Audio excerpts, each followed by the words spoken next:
राधे राधे, हर हर महादेव, जय श्री श्याम। कैसे हैं आप सभी लोग? आशा करती हूँ आप सभी लोग अच्छे होंगे। जैसा कि आपको सभी को पता है, शिव विवाह कथा चल रही है जिसका आज अंतिम भाग है और आज समाप्त हो जाएगी ये शिव विवाह कथा। और हो सकता है थोड़ी लंबी हो, तो प्लीज़ लास्ट तक एंड तक बने रहिएगा। और हाँ, आपको मेरी वीडियो अच्छी लगती हो तो प्लीज़ चैनल को सब्सक्राइब करके ज़रूर जाइए, लाइक कीजिए एंड ये सेशन शेयर कीजिए। हम आप सभी के लिए रोज़ नई से नई कथा लेकर आते रहेंगे। और हाँ, प्लीज़ आप इसे सब्सक्राइब, शेयर और लाइक ज़रूर कर सकते हैं और कमेंट में आप बता सकते हैं कि आपको हमारी वीडियो कैसी लगी। चलिए, और कल आप सभी के लिए एक बहुत अच्छा सरप्राइज़ रहेगा, वो कल की वीडियो आप सभी ज़रूर देखिएगा। चलिए स्टार्ट करते हैं शिव विवाह कथा। हर हर महादेव। शुरू करते हैं। बहुरी मुने हेमंत कहू लगन सुनाई आई, समय बिलो की विवाह कर पठाए देव बुलाई। फिर मुनियों ने लौटकर हिमवान को लग्न सुनाई और विवाह का समय देखकर देवताओं को बुला भेजा। बोली सकल सुर सादर लीने, सबहि जथोचित आसन दीने। बेदि बेद विधान संवारी, सुभग सुमंगल गवही नारी। सब देवताओं को आदर सहित बुलवा लिया और सबको यथा योग्य आसन दिए। वेद की रीति से बेदी सजाए गए सुंदर श्रेष्ठ मंगल गीत गाने लगी। सिंहासन अति दिव्य सुहावा, जाय नवर निविरंच बनावा। बैठे शिव विप्रन्न सिरुनाही, हृदय सुमेरि निज प्रभु रघुराही। वेदिका पर एक अत्यंत सुंदर दिव्य सिंहासन था जिसकी सुंदरता का वर्णन नहीं किया जा सकता, क्योंकि वह स्वयं ब्रह्मा जी का बनाया हुआ था। ब्राह्मणों को सिर निवाकर और हृदय में अपने स्वामी श्री रघुनाथ जी का स्मरण करके शिव जी उस सिंहासन पर बैठ गए। बहुरी मुनिसन उमा बुलाई, कर सिंगारु सखी ले आई। देखत रूप सकल सुर मोहे, बरन छवि यस जग कवि को है। फिर मुनियों ने पार्वती जी को बुलाया। सखियां श्रृंगार करके उन्हें ले आईं। पार्वती जी के रूप को देखकर तो सब देवता मोहित हो गए। संसार में ऐसा कवि कौन है जो सुंदरता का वर्णन कर सकता है? ऐसा कोई कवि नहीं है जो उनकी सुंदरता का वर्णन कर सकता है। जगदम्बिका जानी भव भामा, सुरन मन ही मन कीन प्रणामा। सुंदर तामर जात भवानी, जाई न कोटि बदन बखानी।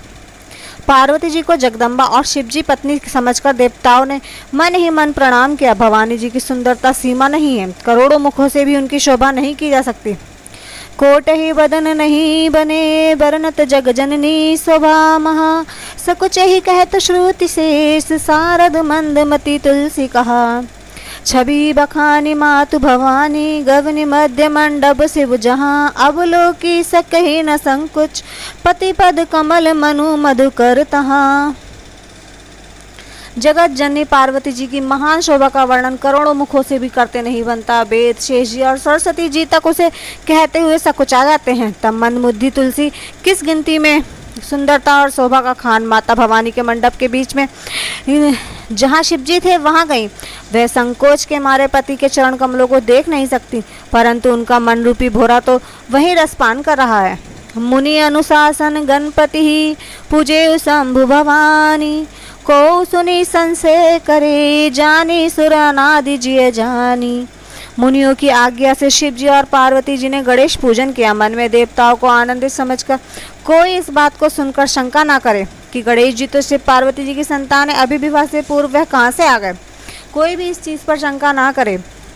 जैसी विवाह के विधि श्रुति गाई, महामुनि सब करवाई। गही गिरीश कुश कन्या पानी, भवई समरपी जानी भवानी।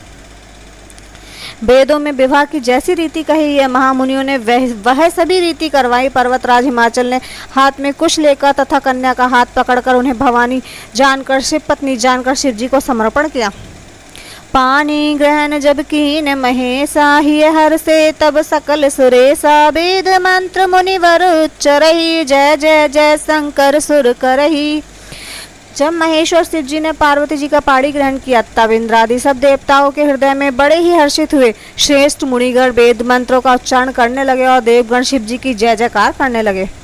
बाजे ही बाजन विविध विधाना, सुमन वृष्टि नव वे विधिनाना, हर गिर जाकर भव विवाह, सकल भुवन भरी राह उछाऊ। अनेकों प्रकार के बाजे बजने लगे, आकाश में नाना प्रकार के फूलों की वर्षा हुई, शिव जी पार्वती जी का विवाह हो गया और सारे ब्रह्मांड में आनंद भर गया। दासी दास तुरग रथ नागा, धेनु बसन मणि वस्तु विभागा, अन्न कनक भाजन भरि जाना, दाइज दीन न जाय बखाना। दासी दास रथ घोड़े हाथी गाय वस्त्र मणि आदि अनेक प्रकार की चीजें, अन्न तथा सोने के बर्तन गाड़ियों से लदवाकर दहेज में दिए गए, जिनका वर्णन नहीं हो सकता। दाइज दियो बहु भांति पुनि, कर जोरी हिम्भूधर कहो, कादव पूरन काम शंकर, चरण पंकज गई रहियो, शिव कृपा सागर ससुर, कर संतोष सब भात ही कियो, पुनि गए पद पाथोज मैना, प्रेम पूरिन हियो। बहुत प्रकार का दहेज देकर फिर हाथ जोड़कर हिमाचल ने कहा, हे शंकर आप पूर्ण काम है, मैं आपका क्या दे सकता हूँ। इतना कहकर वे शिवजी चरण कमल पकड़कर रह गए। तब कृपा के सागर शिवजी ने अपने ससुर का सभी प्रकार से समाधान किया। फिर प्रेम से परिपूर्ण हृदय मैना जी के शिवजी के चरण कमल पकड़ लिए। नाथ उमा मम प्राण संग्रह किंकरी करेहु, क्षमेहु सकल अपराध अब होई प्रसन्न बरुदेहु। हे नाथ, यह उमा मुझे मेरे प्राणों के समान प्यारी है, आप इसे अपनी घर की टहलनी बनाइएगा और अब इसके सब अपराधों को क्षमा करते रहिएगा। अब प्रसन्न होकर मुझे यही वर दीजिए। बहुविधि शंभु सासु समझाई, गवनी भवन चरण सिरुनाई, जननी उमा बोली तब लीनी, ले छंग सुंदर संग दीनी। शिवजी ने बहुत ही तरह से अपनी सास को समझाया। तब वे शिवजी के चरणों में सिर नवाकर घर गईं। फिर माता ने पार्वती को बुला लिया और गोद में बैठाकर यह सुंदर सीख दी। करे सदा शंकर पद पूजा, नारी धर्मपति दौना दूजा, बचन कहत भर लोचन मारी, बहुरी लाई और लीनी कुमारी। हे पार्वती दी, तू सदा शिव जी के चरणों की पूजा करना नारियों का यही धर्म है, उनके लिए पति ही देवता और कोई देवता नहीं। इस प्रकार की बातें कहते उनकी आंखों में आंसू भरा और उन्होंने कन्या को छाती से चिपटा लिया। कत विधि सृजी नारी जगमाही, पराधीन सपने सुख नाही, भयति प्रेम विकल महतारी, धीरज किने कुसुमे बिचारी। विधाता ने जगत में स्त्री जाति को क्यों पैदा किया? पराधीन को सपने में सुख नहीं मिलता, जो ये कहती है कि माता प्रेम में अत्यंत विकल हो गई, परंतु कुछ में जानकर करने का उन्हें धीरज धरा।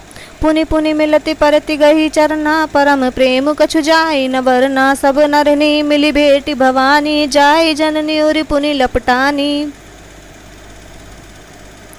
मैना बार बार मिलती हैं और पार्वती जी के चरणों को पकड़कर गिर पड़ती हैं। वहाँ बड़ा ही प्रेम है और कुछ वर्णन नहीं किया जा सकता। भवानी सब स्त्रियों से मिलकर भेंट कर फिर अपनी माता के हृदय से जा लिपटी।